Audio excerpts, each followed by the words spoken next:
everybody. My name is Lena. I'm hosting this panel. I have the honor to host this panel. The topic is inviting gender diversity. I'm Lena, as I said. I come from Cologne in Germany, and we are in the afternoon. It's 4:15 or 4:19 to be precise. I'm very honored to be here at the Creative Approach Summit. Thank you, everybody who organized it. And I have the big honor to be here with so beautiful, wonderful, inspiring panelists. I will introduce them in a second. And it's my first time to have an ASL interpreter. So thank you so much. This is super cool. And so, yeah, it's so special. So thank you, Creative Approach, for doing this, and also for you doing this. This is also, I can watch you the whole time. We can spend the panel watching you the whole time. Okay, I'm Lena. As I said, I'm an improviser and a journalist. I work in theater, in improvised theater. I'm a teacher and I'm a performer, and I also studied acting before I studied journalism. And in journalism, my main field is a political talk show. So I'm bringing today all together here to host a panel. And I'm also one of the founder of Project Eve, which is a female feminist theater project with actresses from whole Europe, where we tried to bring more female aspects on stage in the last years. And I'm the founder of the Improv Online and the artistic director, which is the longest running digital improv festival, because we turned one last week. Yeah, that's me. And yeah, I'm going to present our panelists now. And I'm going to start with my friend and a wonderful improviser, actress, and theater artist from Austria, right next to Germany. And I'm very happy to have her here, Beatrix Brunsko from Graz. She's working in Theater am Bahnhof. She's teaching drama in the drama school in Austria. And yeah, she's a traveling improviser. And Beatrix, thank you for being here. Welcome to this panel. Thank you very much. I'm very excited to be here. And from Austria, we travel quite a bit. I have to decide in which direction from my perspective. So I would say we first go to the right. So we turn east and we come to Japan, to Goma Dango. Goma Dango, she is an improviser from House of Gaishoku in Japan, and I'm very happy to have her here. Welcome, Goma Dango. Thank you very much for having me, Lena. It's lovely to be here. So my name is Goma Dango. I improvise with the Pirates of Tokyo Bay here in Tokyo.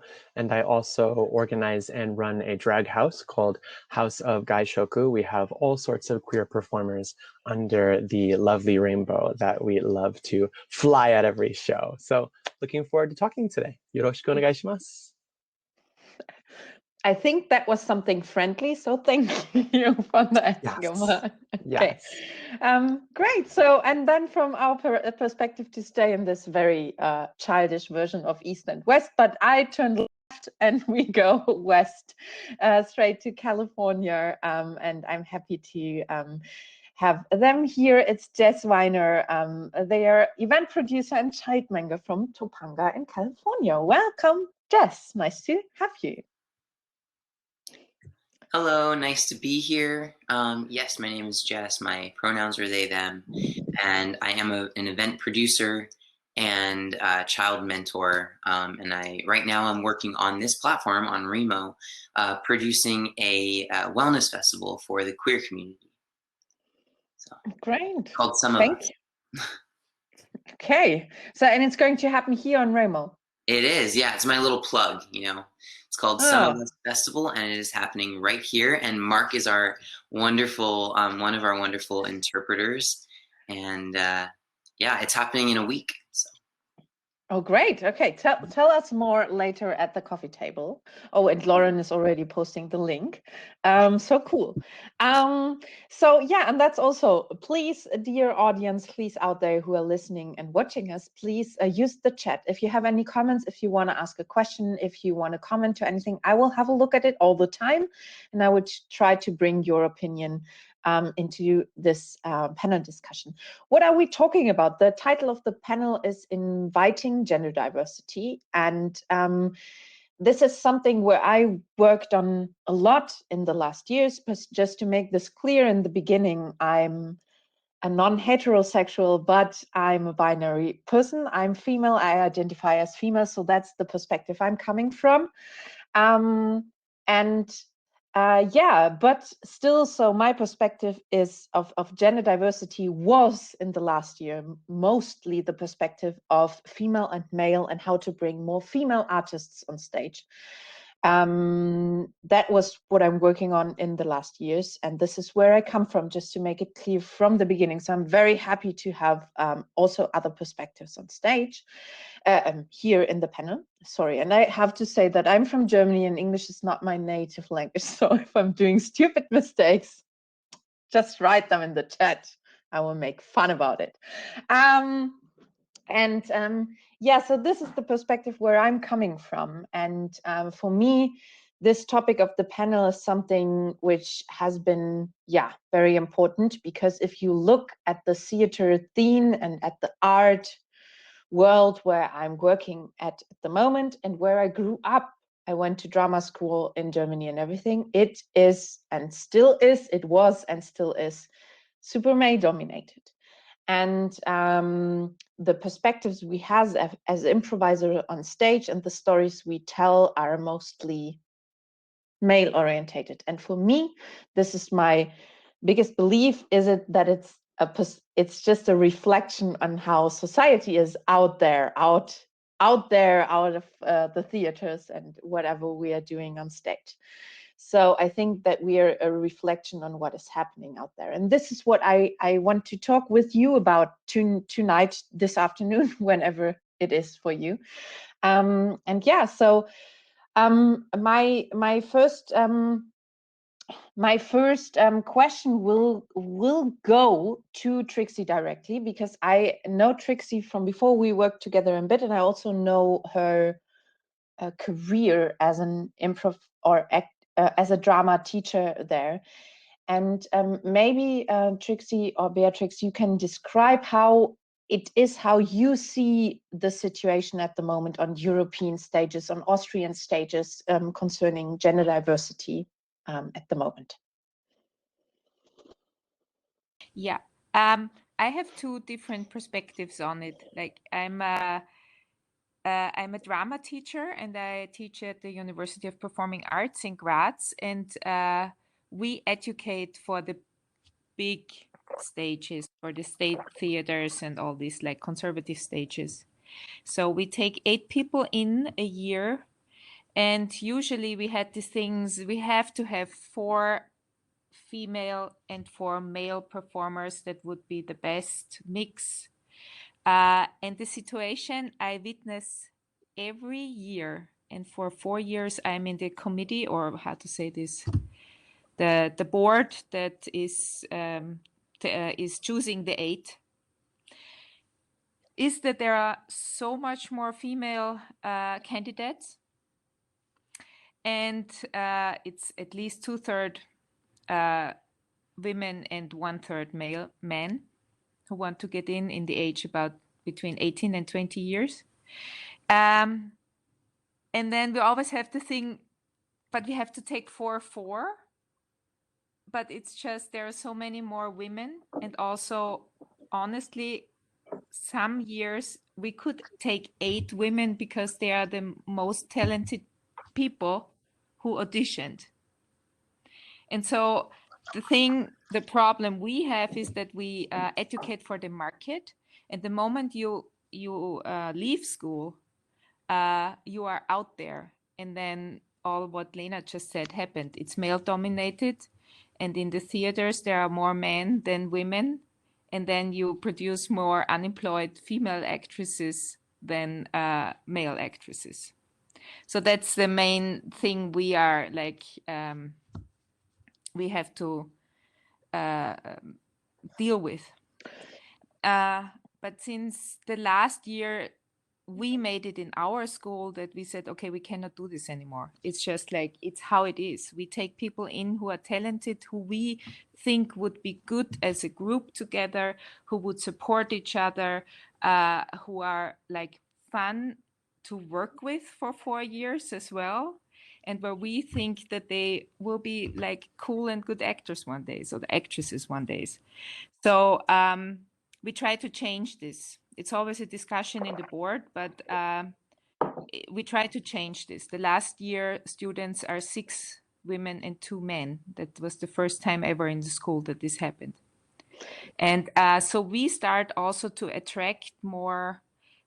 We also try not to take those actresses who are, or actors or candidates who, how to say this, who are the ideal of an actress, who has the word main facing is a thing.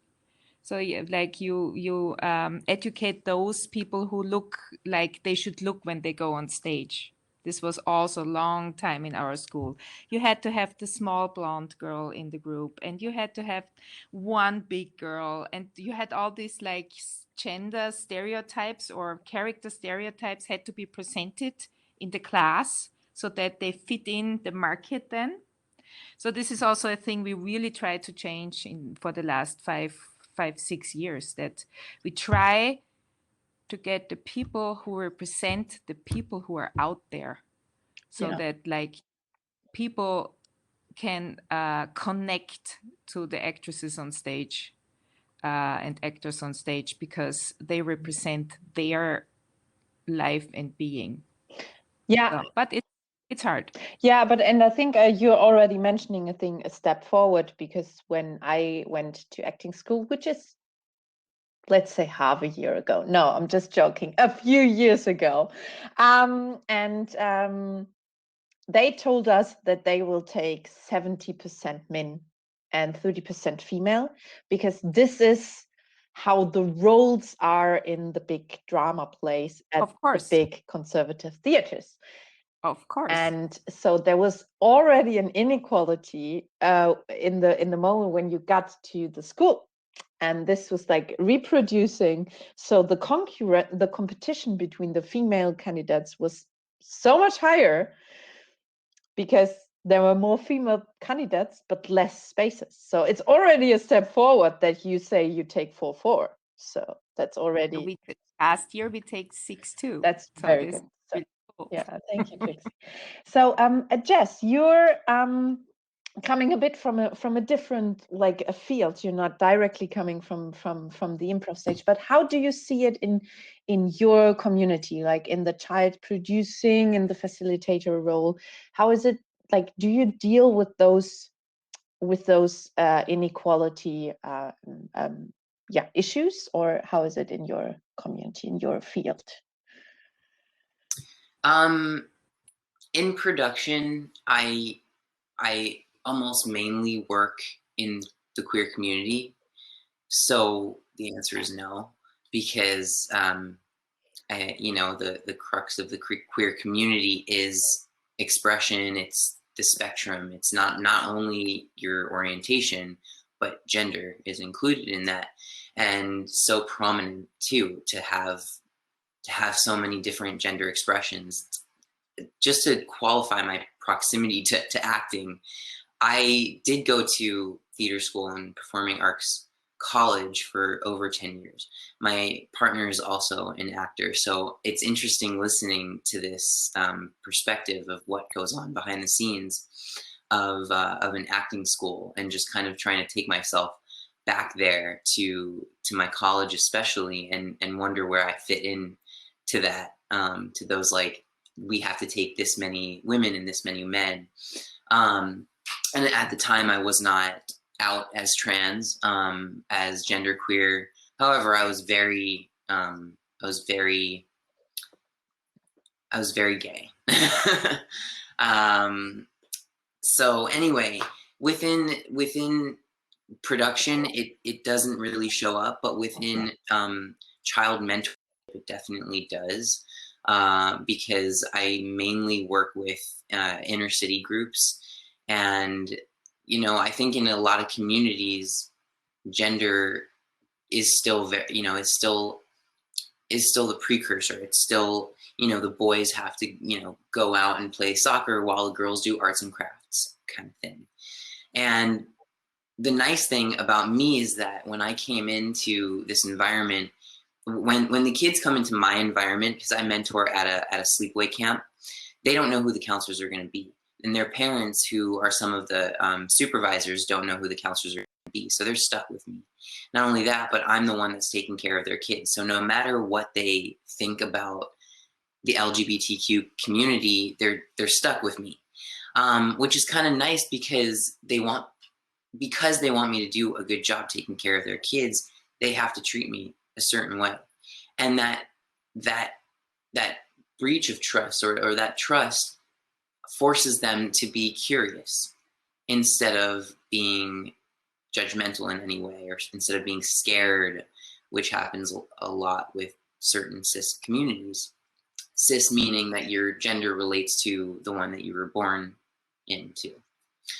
And so with kids, a big question is always, are you a boy or a girl? I mean, just straight up, because kids are, that's how kids are, and that's a whole conversation that I have with them, and I allow them to be curious about that. So I don't know if that's sort of answering your question in any way, but and I can go more into what that looks like, what that conversation with kids looks like. But for them, I think that I've noticed that in being curious and in having being open to having that conversation with them and allowing them to ask those blatant questions allows them to start questioning their own, where they fit into the gender spectrum. Because we all do, whether you're cis or you're trans or somewhere in between, our gender expression isn't like, I'm female, so I express my gender as female, and whatever that even means, right? So I'm reading a comment here that boys must do sports and girls have to sit and draw, right? I agree. And so a lot of the times, once they meet me and once we have these conversations and we unpack all that, you'll see a lot of the kids, whether they're boys or girls or whatever, being like, I actually want to go and do this other thing. Is that okay? And of course, I'm there to tell them it is. Yeah, thank you, Jess. So, Goma, I asked the panelists some questions before, and I was very inspired in one of your answers, because Goma, you answered that you are in a group performing in Japan, and that you don't feel any gender issue in the performances you do on stage. So why do you think it is like that? Or what is the point that is different to maybe other performances or art surroundings? Yeah, that's very true. In the queer performance house that I run, we have a whole litany of different performers, whether they are, cis men performing as drag queens, whether they are genderqueer performing as themselves, whether they are, we have the whole group of anyone. So we don't really think about gender a lot, especially when we're talking to people in the house. When we're talking to our audiences, we pretty much call everyone assholes, everyone uglies, just to make sure everyone feels like equally despised and put down a little bit in the show, because we think it's kind of fun. And so we don't really worry that much about it. And if we ever do come across members who do want us to approach them or identify them with a certain pronoun, we always make sure that happens. But the good thing about when we do things in Japanese is that the Japanese language doesn't really have a he or she. When we are speaking about someone in third person, we usually say someone's direct name, even if they're right in front of us. So I would be speaking to the group now, and even if I'm talking about Beatrix, I wouldn't say she or they or whatever she identifies by. I would just say Beatrix. And it might sound a little bit childish, or it might sound a little bit too careful in the English language, but in the Japanese language, that's just, we address everyone by their labels, and the label being their name plus an honorific on the end. So we're not necessarily so focused about gender. And also maybe similar to Spanish or maybe even German as well, we don't have gender expressions in nouns and adjectives either. So everything we say is very, very open and neutral. So in that sense, it's been very, very easy on people who aren't quite well versed in being careful of others' adjectives. And I see American Sign Language as well doesn't have genders. Is that true? I'm not aware of that. Yes, it's true. So there is no, yeah. So yeah, that you're mentioning like a side point. I don't want to go into this path because this is like a whole different discussion, but you're totally right that the German language makes it very challenging, and that's why I'm always stumbling when I'm speaking English, because we have a very gender-specific language in a lot of things, and we're a bit more neutral than like all the Latin languages, like French and Spanish and Italian. It's even more difficult for to have like a neutral way. But for us as Germans, it's with the German language, it's super challenging because our language is not gender neutral. So it isn't, and it's yeah.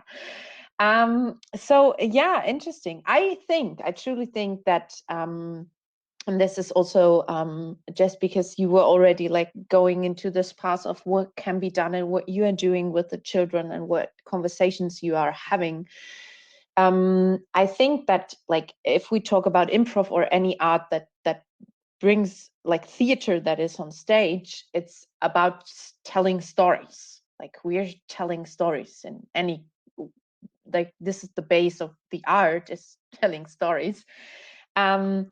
And I think, and I feel this a lot in improv, is that we are always coming back to the same stories because that's how we grew up and that's what we are doing. And it's we're at this point where I at least try to really actively break those stories and tell a different storyline, which is maybe a bit more or not maybe a bit more, but which is a bit more diverse, also including this point that all firemen are men, which is not true on stage. It's like that, most likely. And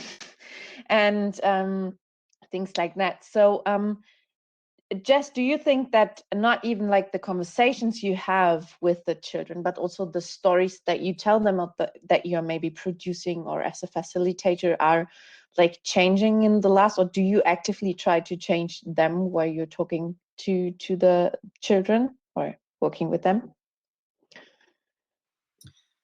I mean, yeah, that's an interesting way to look at it because I guess I am trying to change their perspective and the narrative that they have been told about gender and about themselves.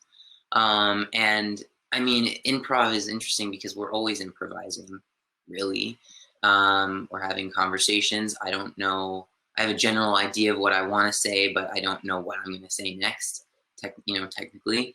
So with children, it really feels like you're improvising because, first of all, they're curious. And I think being curious is like the first, the number one thing you come into when you're improvising. You're curious about what's going to happen next. And you're always saying yes to pushing the narrative forward. And also with kids, imagination is, their imagination can run wild, and so can yours when you're in a conversation with them. And so anything is possible. They have been told a narrative about gender, but they're very open to having that broken down. And I think when I have these conversations with them, it's a lot of like us asking each other questions. Like the first question they always ask me is, "Are you a boy or a girl?" Straight up. And I think I said that, but my answer is, "Well, what do you think?" And they usually come up with one. "I think you're a boy." "Well, why? Why do you think I'm a boy?" "Well, because you have short hair." "Don't some girls have short hair?" And it just goes back and forth with these like questions. Tricksy. Oh, yeah. Some boys' voices are high. I've heard, what about like boys who are sopranos, Michael Jackson. That's a bad example, but you know what I mean. And it just goes on and on until they're kind of like, I'm gonna go and think about this for a while. So in that way of asking questions and being open, opening your imagination to what's possible, I think that that storyline does end up breaking down for them, and they have to create a new one. Yeah.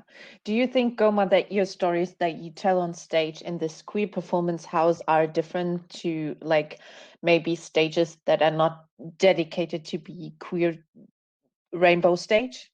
Do you think they are different? Very much so. I mean, I'll use terms and phrases that I think the queer community can relate to, and they know those inside jokes. They've seen those memes on the internet, and they can all appreciate them. But honestly, the majority of our fan base and the majority of our audience is comprised of cisgender heterosexual women. And so being careful with my language just to make sure that they feel included as well, not so much that you're in our space, you're going to play by our rules, but hey, we're having the best time.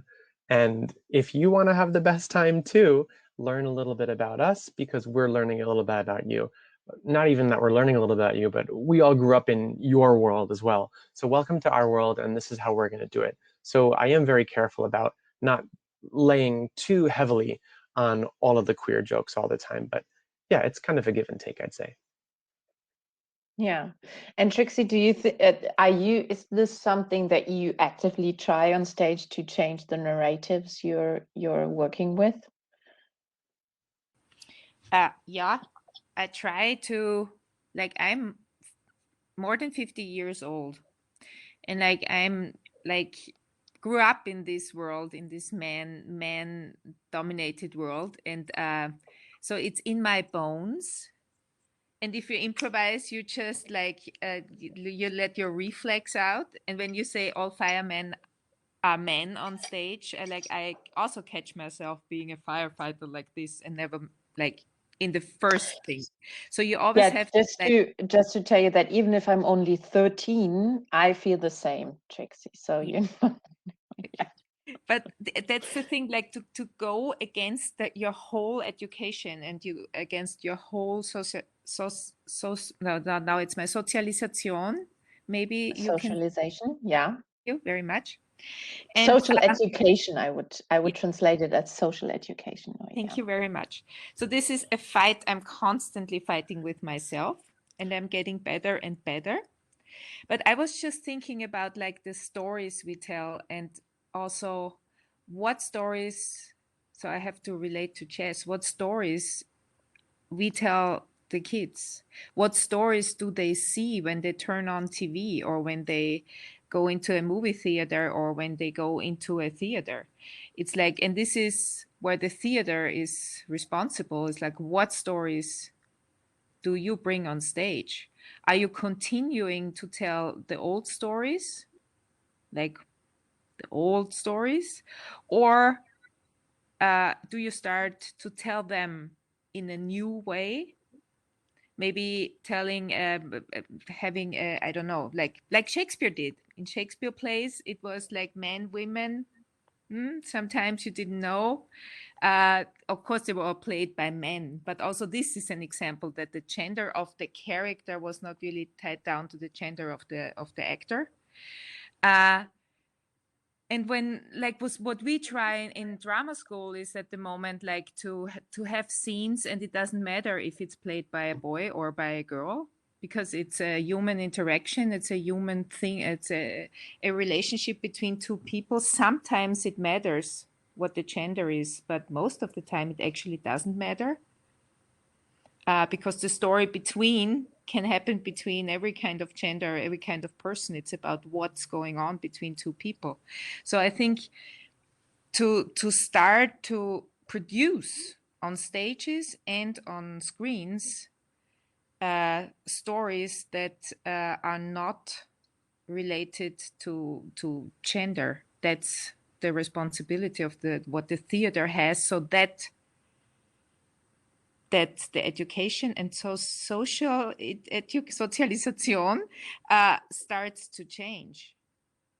So that's the thing. This is what our responsibility is. And I just have to say to Jess, it's like I'm from Austria. Austria is a very Catholic, conservative country.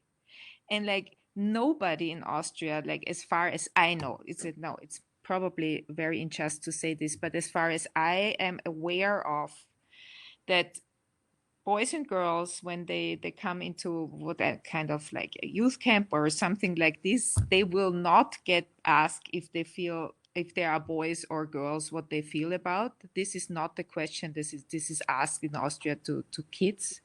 So in my country, I think it's time that these are the first questions you ask kids when they come to you. So Yeah. this has to change. So because we only have like 11 minutes left, which is incredible, but time is running. I Lauren asked something in the chat, and I wanna wrap it up to a question that I want to give to you. It's like, because Lauren asked, is it the casting, the back to the beginning? Is it the education system and the mission, or is it parenting life, or the ownership of stories, or whatever? So I think, what do you think would be the most important bits and a piece, where, at which direction, which should be like changed to make the art form theater a bit more gender inclusive, gender diverse, which should be the point where there should be change? And Goma, I'm going to give it to you, because as you said before, that your stage is a pretty diverse already. So what could be done to make this not only in your house of performance? Sure. Well, leaving the drag house to the side, like let's go to the improv stage, which I perform with. And when I perform with them, sometimes I perform in drag, sometimes I perform without makeup, and it just depends on the night.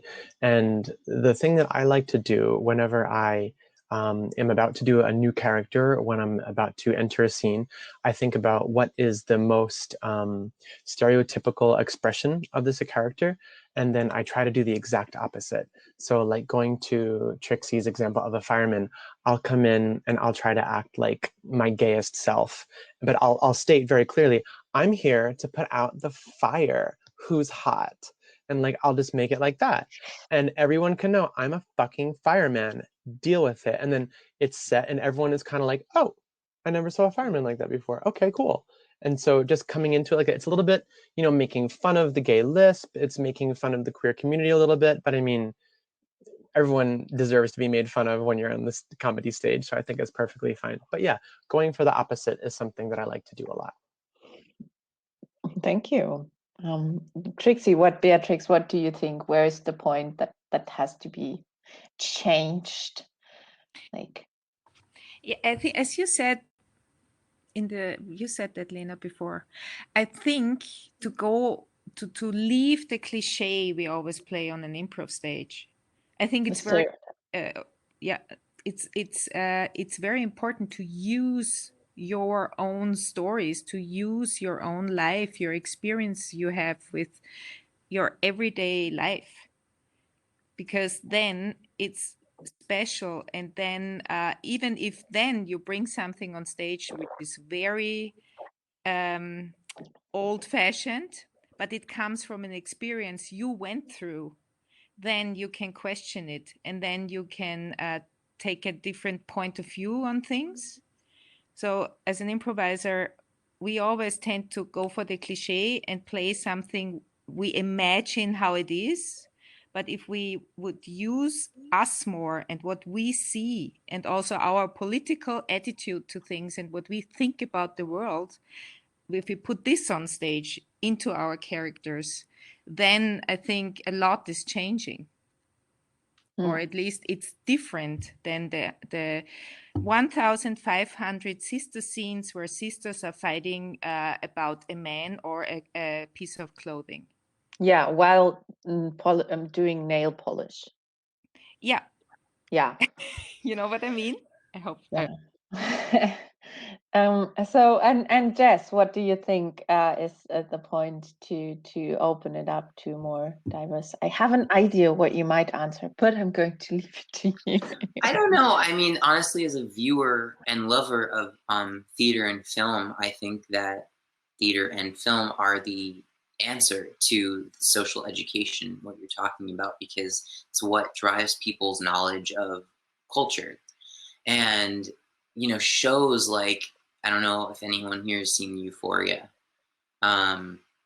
If you haven't, go watch that show, because it takes a trans character and puts them, it humanizes them. First of all, it doesn't tell the story, I'm a trans person, this is my trans experience. It just puts this character in the world and humanizes them and shows that they're just as normal as any other kid in this high school. You know, so it's kind of like breaking down gender to a point of like, it's a non-issue, you know? Like they took their gender and it's not a part of the story, right? Right. Exactly. I mean, you have parts of the character's experience as a trans person, but the purpose of the show isn't about their trans experience. And that's what humanizes them. And shows like that, I think, especially because it's set in high school and a lot of kids are watching that show, it's so important to have that visibility, and also to just like I said, to make it a non-issue in that way. And of course, I'm coming from the trans perspective. You know. Also, Pose. Go watch Pose. Okay, so yeah, dear audience, if you have any question, comments you want to make, please put them down. No, so there's already coming one. In Commedia dell'arte, women played female characters, and this was important because if a man plays a woman, he is deciding what a woman is saying. In the same way, it is important that today any gender must be free to go on stage representing itself. Paolo, thank you so much, because that would have been like the last thing from my side, because I totally agree to everything what you said, absolutely.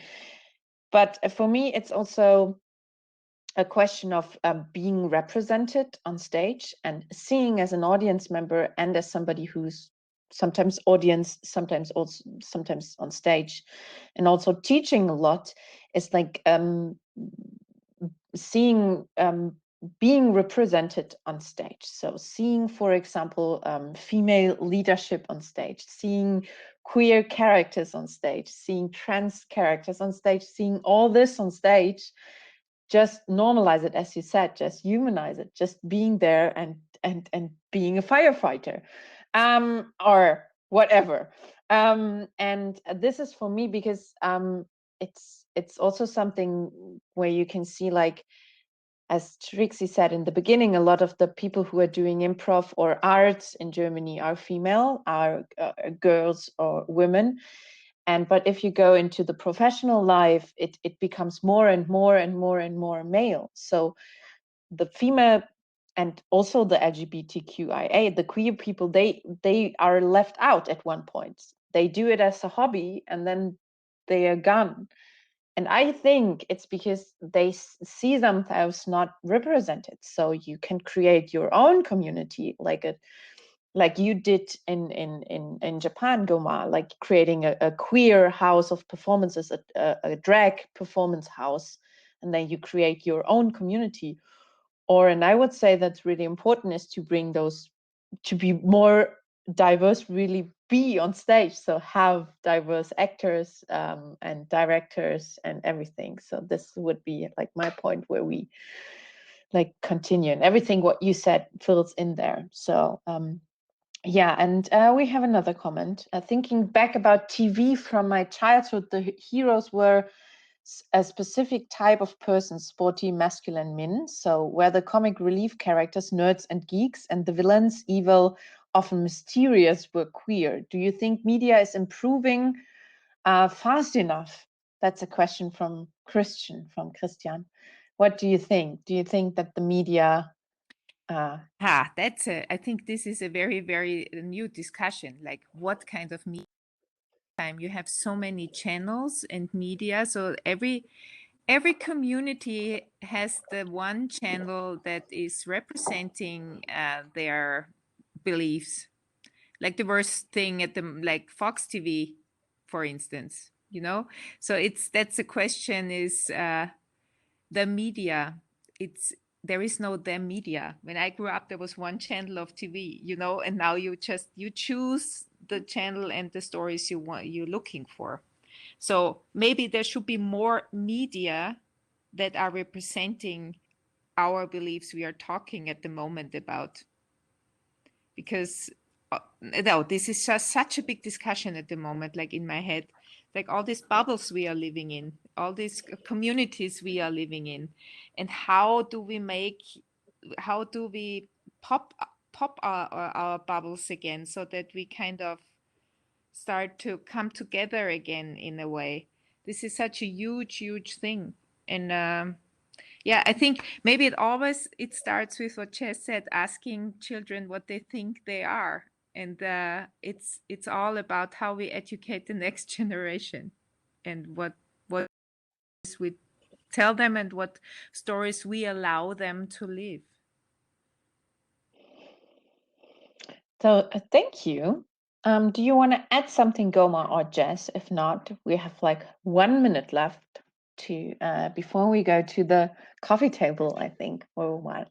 Sure, I'm sure Jess can talk more about the aspects of disclosure. I've never seen it myself, but I think a lot of TV shows nowadays not only focus on less cliche characters, but also on the idea of anti-heroes in a lot of the stories. And so when it comes to anti-heroes, we kind of see our expectations getting completely smashed, and that's kind of nice. So you see that in a lot of different ways, not just with gender roles. So I think that's kind of cool recently. Jess, go for it. I mean, just to close it out, is that there is a lot of content out there. I don't know what's available in different countries, but there's so much media and content on all these different streaming platforms. So, I think if people really want to be educated on this and open their mind, search for that content. It's definitely out there. And Disclosure isn't a documentary about how queer and trans characters are portrayed as villains generally throughout history. And it's when you watch it, it's like pretty shocking, especially because they go back through all the classic movies that we all really love. So, But I would hearing that right now, it makes me think of like even Disney movies like Lion King or Aladdin, like Jafar and Scar, the gayest, right? So Yeah, exactly. So that brings me, sorry, Paul, I have a wrap-up question, and I want you to answer it in a few seconds. So, but before I'm asking you this wrap-up question, I'm going to thank you. Thank you to our wonderful interpreter again. Thank you to Beatrix Brunschko in Graz in Austria. Thank you to Jess in California, and thank you to Goma in Japan. Thank you very much for being here. My wrap-up question. So what would be your a dream come true character, a diverse character that you want to play, perform, or just in your produce that you want to see on stage or be on stage? Goma, do you have an answer? Absolutely. It would be any show on Netflix starring myself with a paycheck. With a what? With a paycheck. Okay, great. Yeah. Great. Thank you. Girl, I cannot wait to see you on Netflix. I'll look out for it. Jess, what is your dream come true character? Disney. Definitely. Yeah. Trans or genderqueer Disney hero. Great. You have a fan already. I mean, think about how much that would change things, like Disney kind of, endorsing the queer trans community would be huge. Yeah. And Beatrix, what about you? That's hard to say. I'm at the moment, the thing I'm working at the moment, it's a musical in a high school. It's 16-year-old kids. And we write the story. They write the story before we produce it. And it's on the countryside. And they want the love interests being two girls. And I'm working at that school for 15 years, and every 3 years I do a musical with them. And I always planned it in the beginning when we started. And I said, it doesn't have to be about the boy or girl. And this year they said, you know what, we want to have a gay a gay couple. It can be 2 girls or two men, but it's mostly girls in the cast, so it will be 2 girls. And I'm just so happy that after 15 years it's happening, and it was not coming from me, it was coming out of them. And it's really in a village in the countryside of Austria. And now we are all excited because we are very curious what the community will say when we will open the show, because this is something that will be huge. Yeah. So So you be like Mark, being like yay all the time. So yeah, so cool. Thank you so much. Hope to see you very soon in this digital world. So I give it back to Paul. Thank you. Thank you, and yeah, thank you so much to all.